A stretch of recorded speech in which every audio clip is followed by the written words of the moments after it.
आइए आज हम संस्कृत व्याकरण के बड़े ही महत्वपूर्ण विषय संधि को जानने का प्रयत्न करते हैं। दो वर्णों के मिलने पर जो ध्वनि में परिवर्तन होता है उसे ही संधि कहते हैं। संधि तीन प्रकार की है: स्वर संधि, व्यंजन संधि तथा विसर्ग संधि। स्वर संधि: स्वर के साथ स्वर के मिलने से जो ध्वनि में परिवर्तन होता है उसे स्वर संधि कहते हैं। व्यंजन संधि: व्यंजन के साथ व्यंजन या स्वर के मिलने से जो ध्वनि में परिवर्तन होता है उसे व्यंजन संधि कहते हैं। विसर्ग संधि: विसर्ग के साथ व्यंजन या स्वर के मिलने से जो ध्वनि में परिवर्तन होता है उसे विसर्ग संधि कहते हैं। स्वर संधि के मुख्य 5 भाग हैं, जिनमें पहला भाग है दीर्घ संधि। स्वर मुख्य रूप से 2 प्रकार के होते हैं: ह्रस्व स्वर और दीर्घ स्वर। इस दीर्घ संधि का नाम दीर्घ संधि इसीलिए है क्योंकि इसमें 2 समान स्वर मिलकर एक दीर्घ स्वर बनाते हैं। जैसे सुख जमा अंत, इसमें यह बात याद रखने योग्य है कि जिस व्यंजन के पीछे कोई भी मात्रा या हलंत नहीं होता उस व्यंजन के पीछे ए होता है, लेकिन वह दिखाई नहीं देता। जैसे यहाँ पर सुख में अंतिम वर्ण ख नहीं, ए माना जाएगा। तो अब ए और ए मिलकर बना आ, तो शब्द बन गया सुखांत। इसी प्रकार विद्या जमा अर्थी, यहाँ पर आ और ए मिलकर आ ही बनेगा। और विद्या जमा आलय, यहाँ आ और आ मिलकर भी आ ही बनेगा।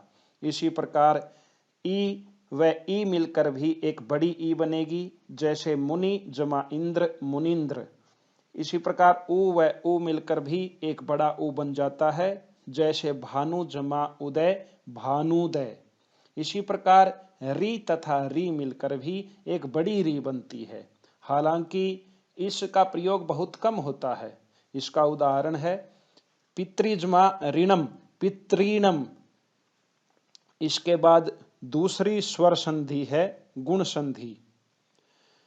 ए या आ के बाद अगर ई उ या री आता है तो वहां गुण संधि होती है। इसमें ए या आ के बाद ई हो तो दोनों के स्थान पर ए बन जाता है। ए या आ के बाद उ हो तो उन दोनों के स्थान पर ओ बन जाता है। ए या आ के बाद री हो तो उन दोनों के स्थान पर अर बन जाता है। जैसे देव जमा इंद्र, इसमें ए के बाद ई है तो दोनों के स्थान पर ए बनकर शब्द बना देवेंद्र।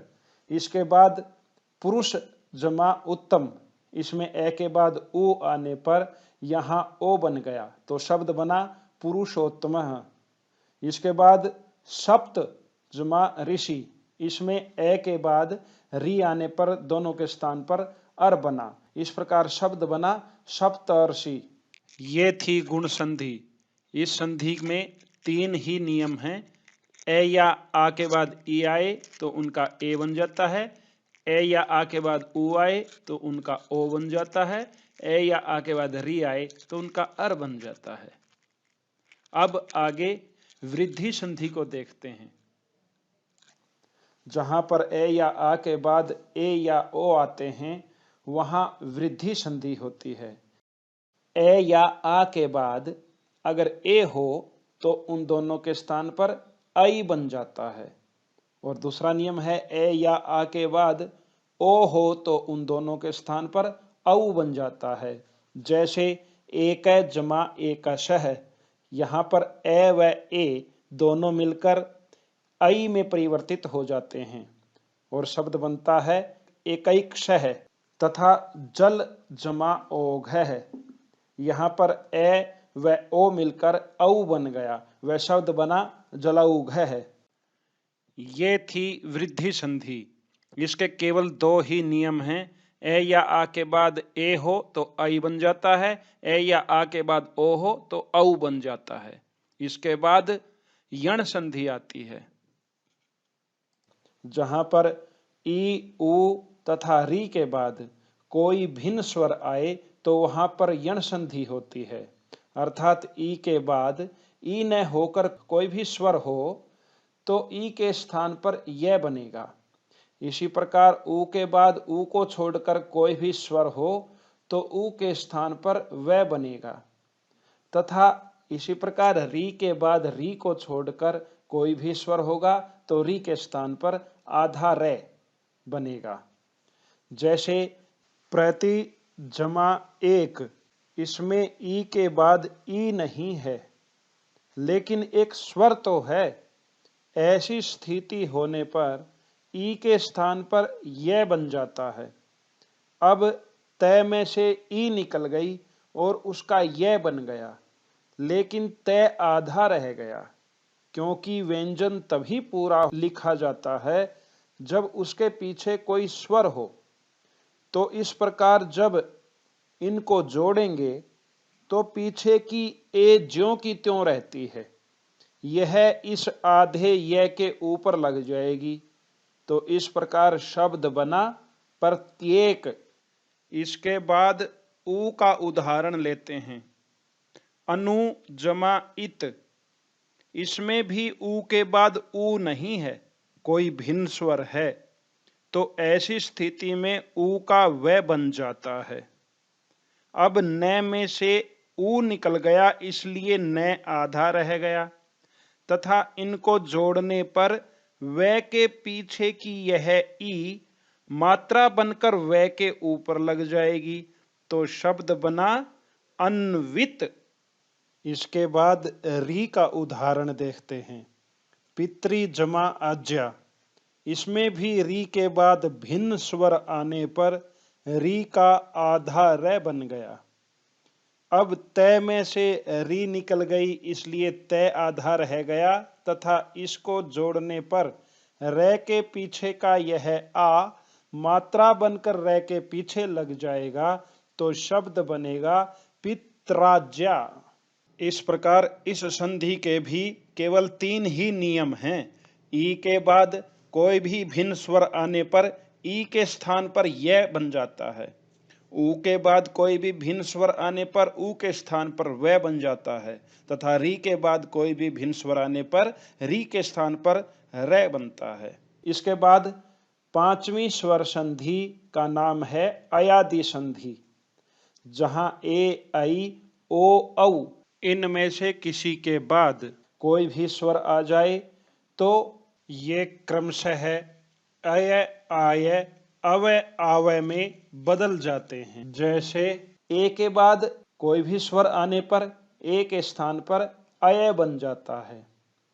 इसी प्रकार ऐ के बाद कोई भी स्वर आने पर ऐ के स्थान पर आय बन जाता है। ओ के बाद कोई भी स्वर आने पर ओ को औ बन जाता है।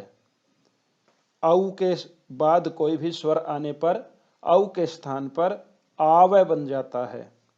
जैसे हरे जमा ए, यहाँ ए के बाद स्वर आया है, इसलिए इस ए के स्थान पर अय बन जाएगा। अब यह अय का ए अपने आगे के आधे रह गए र में मिलकर इसे पूरा कर देगा, तथा पीछे की ए इस आधे य के ऊपर लग जाएगी। तो शब्द बना हर ये। इसी प्रकार भो जमा अनम, इसमें ओ के बाद स्वर आने पर ओ का अव बन गया।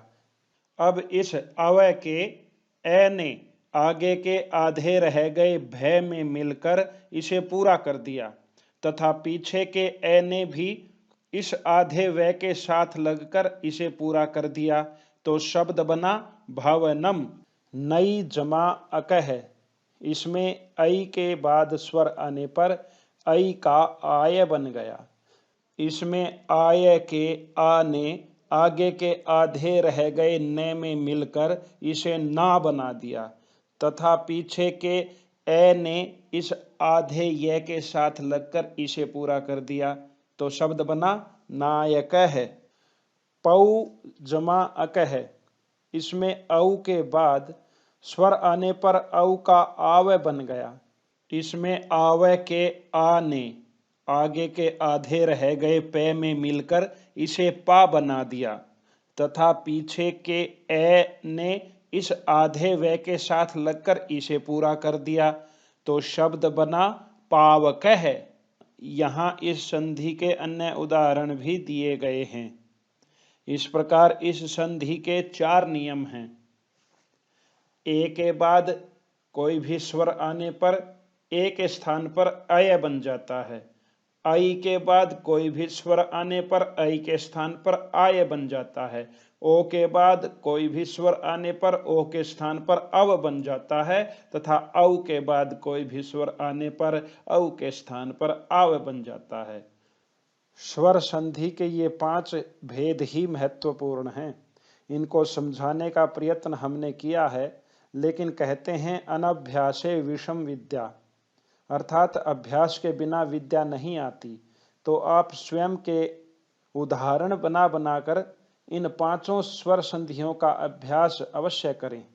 व नियमों का एक चार्ट भी तैयार कर लें ताकि उनसे आप शीघ्रता से सभी नियमों की पुनरावृत्ति कर सकें।